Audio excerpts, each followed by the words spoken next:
নমস্কার দর্শক শ্রোতৃবৃন্দ, hello Malda news থেকে আমি বেলাল হোসেন। খবর এর হেডলাইন যাওয়ার আগে আপনাদের একটি ছোট অনুরোধ যে আপনারা সাবস্ক্রাইব করবেন এবং অল বেলটি চেপে দেবেন।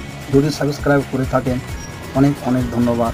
তার সাথে সাথে লাইক, কমেন্ট এবং শেয়ার করে দেবেন। আসছি হেডলাইনে। রাজ্যপাল সিবি আনন্দ বোস উপাচার্যের কথা মেনে চলবেন আধিকারিকরা। রাজ্যপালের নির্দেশিকায় ফের বিতর্ক।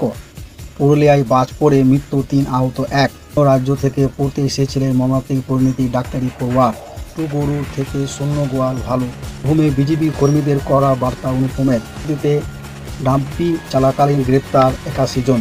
গতকাল ছিল অভিষেকের সভার রাত পোহাতে বিজেপিতে ধূপগুড়ির প্রাক্তন তৃণমূল বিধায়ক। রাতে বজ্রবিদ্যুৎ সহ বৃষ্টি। কলকাতা সহ ১১ জেলায় মঙ্গলে বড় দুর্যোগ। রাজ্য জুড়ে আবহাওয়া বিগ আপডেট। আসছে বিস্তারিত খবরে। রাজ্যপাল সিবি আনন্দ বোস উপাচার্যদের কথা মেনে চলবেন আধিকারিকরা। রাজ্যপালের নির্দেশিকায় ফের বিতর্ক। রাজ্যপাল সিবি আনন্দ বোস রবিবার বেশ কয়েকটি কর্মসূচি ছিল রাজ্যপালের। একই রকম এক অনুষ্ঠানের শেষে রাজ্যপাল উপাচার্যদের নিয়ে তার বক্তব্য রাখেন। সিবি আনন্দ বোস বলেন, বিভ্রান্তি দূর করার লক্ষ্যে তিনি এই নির্দেশিকা জারি করেছেন।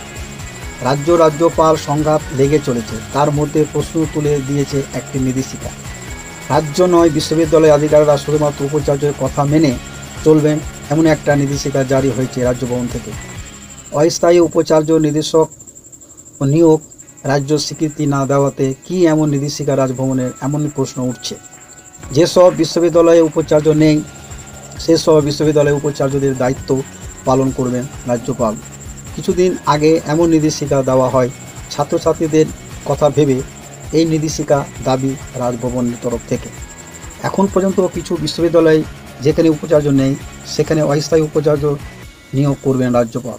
কিছু বিশ্ববিদ্যালয়ে রয়েছে যেখানে উপাচার্য নেই, সেই সব বিশ্ববিদ্যালয়ের জন্য একটি নির্দেশিকা দেন রাজ্যপাল স্বয়ং। বলা হয় এইসব বিশ্ববিদ্যালয় উপাচার্যের দায়িত্ব পালন করবেন রাজ্যপাল। আবার রাজভবন থেকে আরও একটি বিজ্ঞপ্তি প্রকাশ করা হয়, বিশ্ববিদ্যালয়ের আধিকারিকরা শুধুমাত্র উপাচার্যের নির্দেশিকা মেনে চলবেন। আসছি তারপরে। পুরুলিয়ার বাজ পড়ে মৃত্যু ৩ জন, আহত ১ জন। বৃষ্টি হলেও বজ্রপাত হয়, অনথা ঘটল না এবারও। ফের বাজ পড়ে মৃত্যু, প্রাণ গেল ৩ জনের, আহত আরও ১ জন। হাসপাতালে ভর্তি করা হয়ে তাকে কলকাতা পর এবার পুরুলিয়া। স্থানীয় সূত্র খবর, পুরুলিয়া ডাক্তার থানার সাকুরা গ্রামের বাসিন্দা ছিলেন অঞ্জন দাস ও সোমনাথ বৈষ্ণব। গ্রামের একটি পুকুরে স্নান সেরে তখন বাড়ি ফিরছিলেন। এদিন দুপুরে বজ্রাঘাতে মৃত্যু হয় ২ জনের। বাড়ি ফিরতে পারলেন না রঘুনাথপুর থানার সেনেরা গ্রামের বাসিন্দা লক্ষ্মীনারায়ণ বাউরি ও চাষে কাজ সেরে বাড়িতে ফিরছিলেন, বজ্রাঘাত হয়ে মৃত্যু হয়েছে তার। আরও আদ্র থানার পাঁচুডাঙ্গা চুরি মহল্লার এলাকায় বাসিন্দা নুসরাত খাতুন, তিনি অবস্থা প্রাণ বেঁচে গেছেন কীভাবে?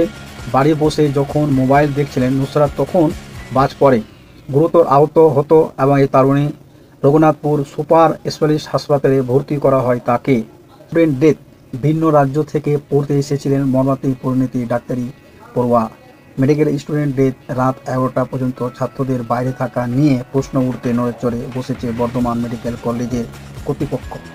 মেডিকেল কলেজের অধ্যক্ষ কৌস্তব নায়েক জানিয়েছেন যে প্রথম ও দ্বিতীয় বর্ষের ছাত্রছাত্রীদের রাত্রি ৮টার মধ্যে হোস্টেলে ঢোকার নিয়ম। ফাইনাল ইয়ারের জন্য রাত্রি ৯টার মধ্যে হোস্টেলে ঢুকতে বলা হয়। রাতের খাবার খেতে বাইরে বেরিয়ে আর ফেরা হলো না মেডিকেল কলেজের ফাইনাল ইয়ারের পড়ুয়া। মালবাহী একটি গাড়ি ধাক্কায় প্রাণ গেল ঝাড়খণ্ডের বাসিন্দার। গুরুতর আহত অবস্থায় তাকে হাসপাতালে ভর্তি করা হলেও প্রাণে বাঁচানো যায়নি তাকে। ওই ঘটনায় শোকে ছায়া নেমে এসেছে বর্ধমান মেডিকেল কলেজে।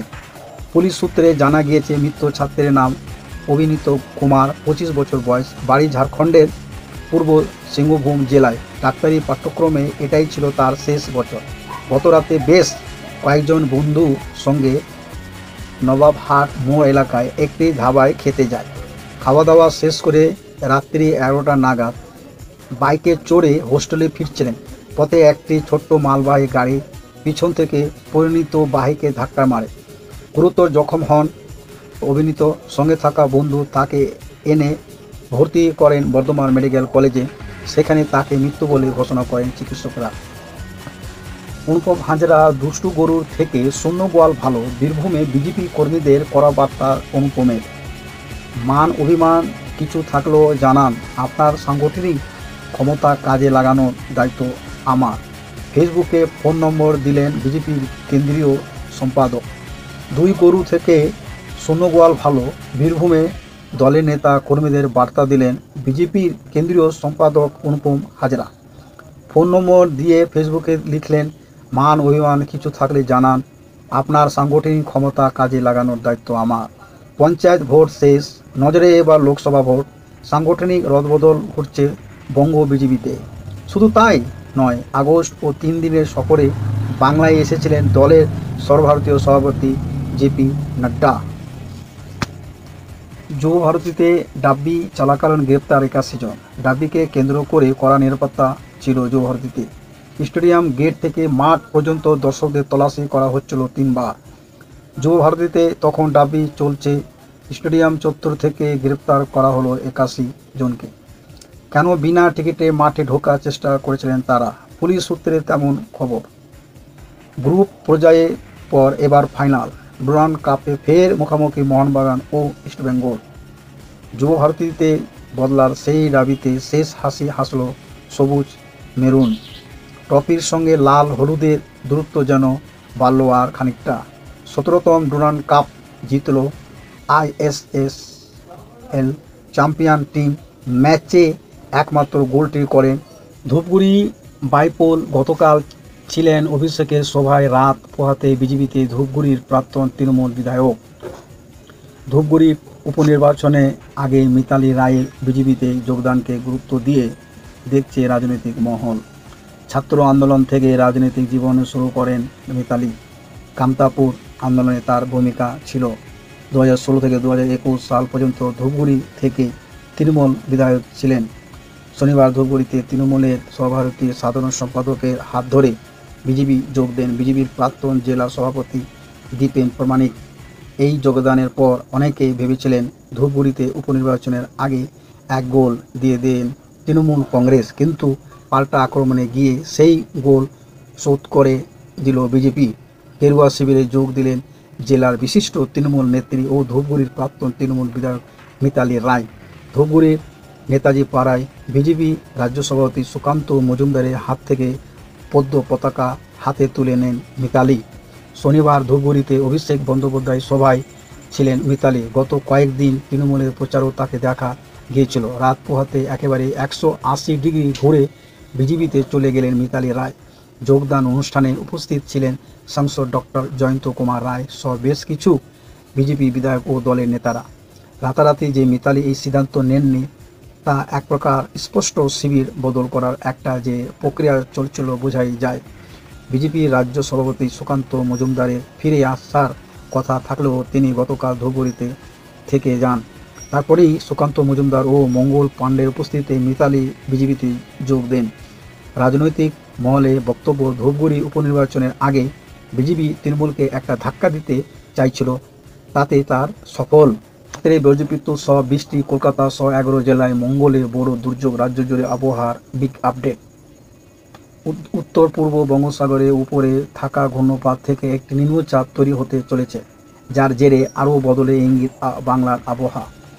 মাসের শুরুতে একাধিক ঘূর্ণিঝড় নিম্নচাপ পরিস্থিতি, আর তাতে ক্রমশ বদলাচ্ছে বর্ষার আবহাওয়ার রূপ। উত্তর পূর্ব বঙ্গোপসাগরে উপরে থাকা ঘূর্ণিঝড় থেকে একটি নিম্নচাপ তৈরি হতে চলেছে, যার জেরে আরও বদলের ইঙ্গিত বাংলা আবহাওয়ার। উত্তরবঙ্গের আবহাওয়া আজ 3 সেপ্টেম্বর রবিবার সবকটি জেলাতে হালকা থেকে মাঝারি বৃষ্টির পূর্বাভাস ছিল। বৃষ্টি হয়েছে দার্জিলিং, দক্ষিণ দিনাজপুর। 4, 5, 6 ও 7 সেপ্টেম্বরে সোমবার, মঙ্গলবার, বুধবার ও বৃহস্পতিবার সবকটি জেলায় আপাতত হালকা বৃষ্টির সম্ভাবনার কথা জানিয়েছে আলিপুর আবহাওয়া দপ্তর। জেলাগুলিতে হালকা থেকে মাঝারি বৃষ্টির সম্ভাবনা রয়েছে রাত্রের দিকে। 4 সেপ্টেম্বর সোমবার দক্ষিণ 24 পরগনা, পূর্ব ও পশ্চিম মেদিনীপুর জেলায় বজ্রবিদ্যুৎ সহযোগে ভারী বৃষ্টি হতে পারে। বাকি জেলাগুলিতে হালকা থেকে মাঝারি বৃষ্টি হওয়ার সম্ভাবনা। 5 সেপ্টেম্বর মঙ্গলবার সবকটি জেলাতে হালকা থেকে মাঝারি বৃষ্টির সম্ভাবনা রয়েছে।